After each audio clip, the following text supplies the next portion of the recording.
Afro punk or something, because I think it's one of those that's quite thick, and at the same time I like to kind of do styles that are different and quite radical. I mean, right now it's quite, I think this is as tame as it probably gets. I mean, usually I just have like different colored braids, lengths, different styles. Sometimes I'll cut it, sometimes I'll do whatever. So it's just, yeah, an Afro punk really.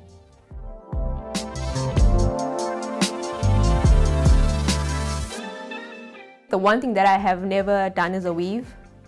But that's not really out of like any kind of negative stigma really. It's just about the fact that it feels like my scalp is covered. It's like wearing a wig.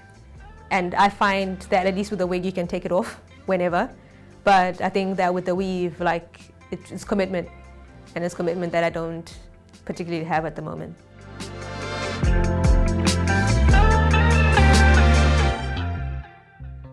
There are assumptions, but I think they are maybe relevant assumptions, because a lot of the time people will assume that I'm a creative because of my hair, or they'll assume that I don't really care what people think because of my hair, and they'll assume that, you know, I basically just kind of take charge and I do whatever I want because of my hair, and those things are true.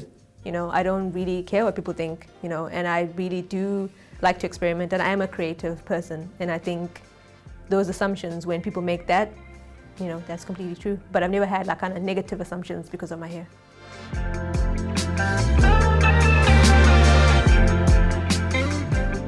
I think the Gemini side of me kind of comes out with this, because I like extremes. So I do like the guy who's able to also change his hair and do different things with it, who's not like afraid to do that.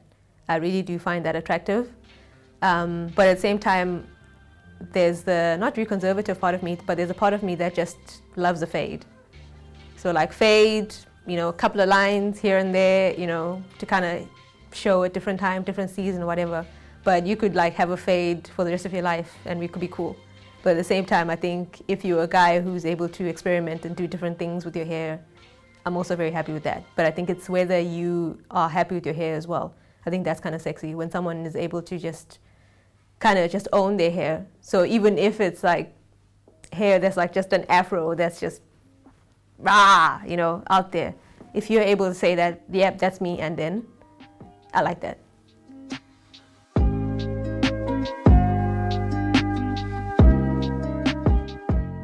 I never really allowed someone to have a say in my hair. I think it's quite dangerous as well when you come to a point where someone really has a big say. There's a sense that like if you cut your hair, you're supposed to get permission from your partner or whatever. And I'm like, but if that makes you happy, hopefully that should make your partner happy, no? You know, and I think sometimes it's, I don't know, I find it sad when like if a woman who'd want to cut her hair couldn't cut her hair because it's not considered feminine, or like her husband's gonna freak out, or, you know, I mean, I think if someone is gonna freak out or do something else because you cut your hair, I think there's more problems with that relationship already, and it's not really about the hair.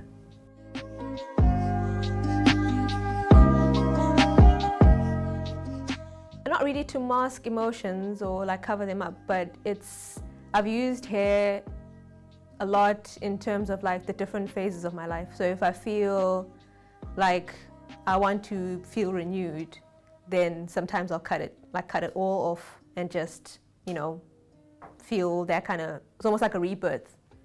And sometimes I'll do like a completely different hairstyle just to mark a point in my life where I'm like, okay, I was done with this. And, you know, now we're moving on. So hair kind of brings that next phase.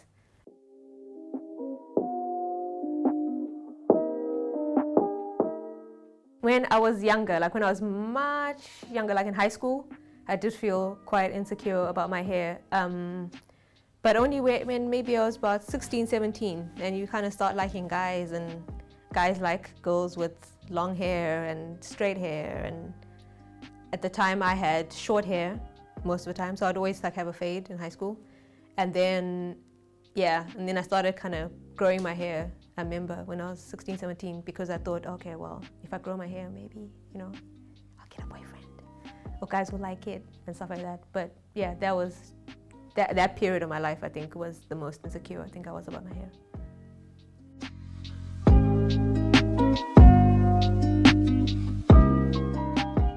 be yourself, and it doesn't really matter who's attracted to, you know, the hair that you have. I think part of the problem is that if you also change your hair to attract someone, that person's attracted to that person with that hair. And so the day that you cut it off, what does that say about your relationship? So I would say to my younger self that, you know, you need to just stick to how you are, you know, and what makes you happy. And if that attracts someone, that's great. If it doesn't, you're okay. You're still young, you know, there's still life, you know, ahead of you and stuff. And I think at the same time as well, I would have to also just thank my mom, because when I was younger, I was never allowed to straighten my hair or put chemicals in it or anything like that. It was something that she kind of was very strict about. She was just trying to get me to love myself as I am. So with the hair, without the hair, whatever, it was about, okay, as natural as your hair can get, fall in love with it, love it, be used to it. And then if you decide to change it when you're older, that's because you have decided that you want to change it, not anyone else. If I have kids, whether, you know, boy or girl, I would really probably cut their hair until they decide that they want to grow it. So I wouldn't particularly want to have a girl and then start like kind of growing her hair because she's a girl. Until they decide, mommy, can I grow my hair? Then we grow your hair.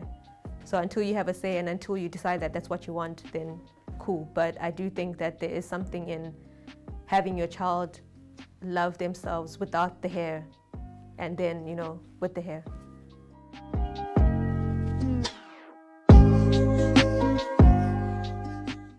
I'm not really sure how I'll feel when the gray hair comes. I mean, I would like to think that when it does, I would be very welcoming of it, and it would be something that would show that, you know, I have lived this long and, you know, I'm still here and I'm still alive, and, you know, and also like with looking at my culture and being Ndebele, and that when gray hair comes out, it's called Ufuzo, basically. It represents wisdom, and also that you are, I guess, like the people that came before you.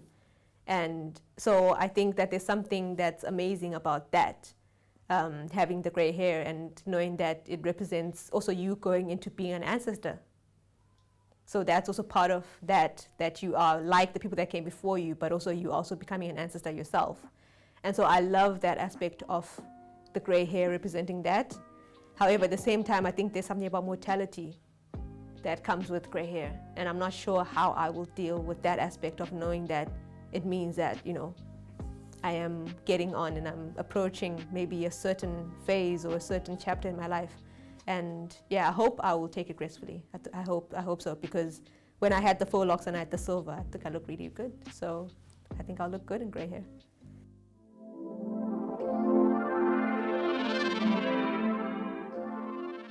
Standing up for people. I think right now in the world, especially like there's a lot of stories where you hear about school kids where, you know, you have a little girl who goes to school with an afro and she's told that she has to come back home because her hair is unprofessional and it's unkempt, and the school principal, you know, there's like big hoo-has about it. And I think as people, you know, it doesn't matter whether black or white or whatever, is that we have to stand up for each other and just say that if that is how your hair grows out of your head, if that is your natural hair, then you should be able to go to school with your hair as it is. And let's have people really feel in touch and in love with themselves. Because can you imagine going to school as a little girl and your hair, the way that it grows out of your head, you're told that that's not okay, that that's not beautiful, that that's not professional, that that's unkempt, that that's uncouth, that's everything. I don't know how someone then moves through life and loves themselves after having that experience. And I think part of that means that we all need to stand up and speak up for people who can't speak for themselves, and to also just be aware of these little things that people say to other people, whether in the workplace, whether it's at school and anything else, because sometimes with hair, you know, there can be quite a lot of emotion tied to hair that you don't really know about. And yeah, I think people need to be kinder to each other about the hair.